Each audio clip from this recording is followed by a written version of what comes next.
Assalamualaikum warahmatullahi wabarakatuh. Salam, Om Swastiastu, Namo Buddhaya, salam kebajikan. Halo Sobat SAR, selamat datang di podcast ASN Berakhlak, tempat di mana kita menggali kisah-kisah luar biasa dari para abdi negara yang bekerja bukan hanya dengan tangan, tapi juga dengan hati. Hari ini kita akan membahas satu sosok figur ASN berakhlak yang luar biasa di lingkungan kantor pencarian dan pertolongan kelas anak Cipinang. Seseorang yang diam-diam memberi teladan lewat tindakan nyata di tengah tantangan dan medan berat yang seringkali tak terlihat. Hari ini saya akan mengangkat cerita tentang sosok Bapak Muhammad Saleh yang merupakan seorang ASN.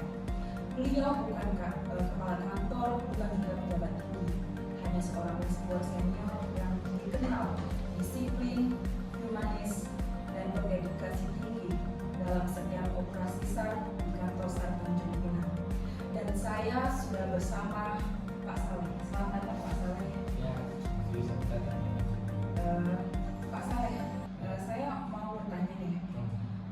Banyak kan masyarakat melihat ASN itu cuman urusan di kantor dan juga sebagai administratif. Tapi di Basarnas itu peran ASN itu kan sangat dekat dengan nilai kemanusiaan.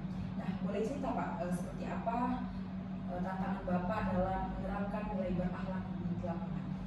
Baik, Bu Selvi, atas pertanyaannya kami akan jawab. Kami sebagai ASN di Basarnas, saya memiliki pengalaman yang sangat unik dalam menerapkan nilai berakhlak di lapangan sebagai banyak tantangan. Pertama, keterlibatan dalam situasi darurat. Contohnya sebagai anggota Basarnas, saya sering terlibat dalam situasi darurat seperti pencarian dan penyelamatan korban bencana alam atau juga kecelakaan kapal dan setelah lainnya. Apalagi di dalam situasi seperti ini di Tanjung Pinang ini, kepulauan termasuk provinsi Kepulauan Riau. Yang banyak kami alami di sini adalah kecelakaan itu pelayaran kapal atau kondisi membahayakan manusia. Di sini kami selalu banyak terlibat dalam situasi darurat. Yang kedua, kita melaksanakan pesan harus banyak kerjasama tim dalam operasi pencarian dan penyelamatan. Kerjasama tim sangatlah penting buat kita di lapangan. Saya harus dapat kerjasama dengan tim untuk mencapai tujuan menerapkan nilai berakhlak dalam setiap tindakan kami. Ketiga, menghadapi situasi sulit. Dalam situasi darurat, kita sering dihadapkan pada suatu sulit yang tidak terduga. Saya harus tetap tenang dan profesional dalam menghadapi situasi seperti itu sambil tetap menerapkan nilai berakhlak. Wah, luar biasa ya Pak. Jadi nilai-nilai seperti berorientasi pelayanan dan juga akuntabel itu benar-benar diterapkan ya Pak? Ya, kita terapkan. Masalahnya di sini juga kita menerapkan akuntabel itu harusnya kita harus dapat bertanggung jawab ya, terhadap setiap tindakan yang saya lakukan dalam operasi pencarian pertolongan.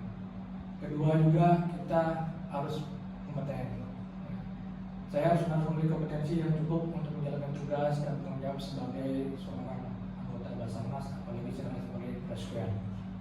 Harmonis juga harus diterapkan juga di kami di Basarnas ini, karena kerjasama tim dan masyarakat untuk mencapai tujuan itu tetap harus mengerti nilainya berakhlak. Dan juga kita harus loyalitas, menunjukkan loyalitas kepada organisasi dan masyarakat dengan menjalankan tugas dan tanggung jawab dengan baik.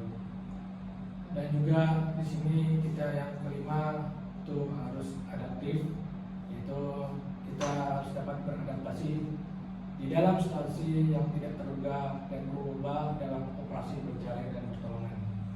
Keenam, kita harus berkolaborasi. Itu kita dapat bekerjasama dengan berbagai stakeholder samping untuk mencapai tujuan dan menerapkan nilai berakhlak.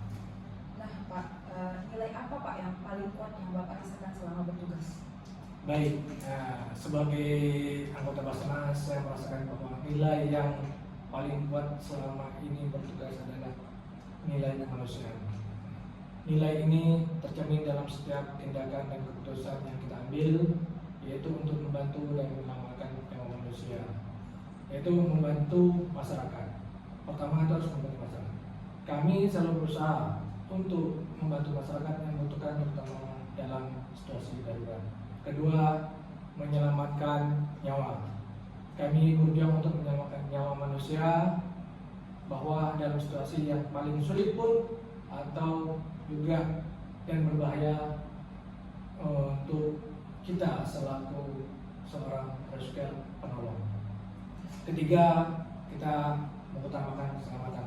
Seorang rescuer itu harus mengutamakan keselamatan untuk masyarakat dan diri sendiri dalam setiap melaksanakan operasi SAR. Itu sangat penting. Mungkin itu nilai kemanusiaan yang kami bingung saat ini selama ini. Nah, terakhir nih Pak Saleh, pesan Bapak untuk rekan-rekan ASN yang ada di Basarnas ataupun di instansi lain, bagaimana? Nah, pesan saya ini untuk rekan-rekan ASN, terutama di Basarnas dan juga tidak juga mungkin untuk instansi manapun, tetap menjaga komitmen pada nilai-nilai kemanusiaan. Jangan pernah melupakan bahwa kita adalah pelayan masyarakat dan nilai-nilai kemanusiaan harus menjadi prioritas utama bagi kita. Kedua, tetap profesional. Selalu berusaha untuk menjadi profesional dalam setiap tugas yang kita jalankan. Dan jangan pernah berhenti belajar dan meningkatkan kemampuan kita. Ketiga, berikan yang terbaik. Berusaha untuk memberikan yang terbaik dalam setiap tugas yang kita jalankan. Dan jangan pernah puas dengan hasil yang kita sudah capai. Keempat, jaga integritas kita. Selalu menjaga integritas kita sebagai ASN dan jangan pernah melakukan tindakan yang dapat merusak kepercayaan masyarakat. Wah, terima kasih ya Pak Saleh. Semoga kisah Bapak ini menjadi inspirasi bagi kita semua. Terima kasih kembali, Cekri. Nah, itu dia Sobat SAR, obrolan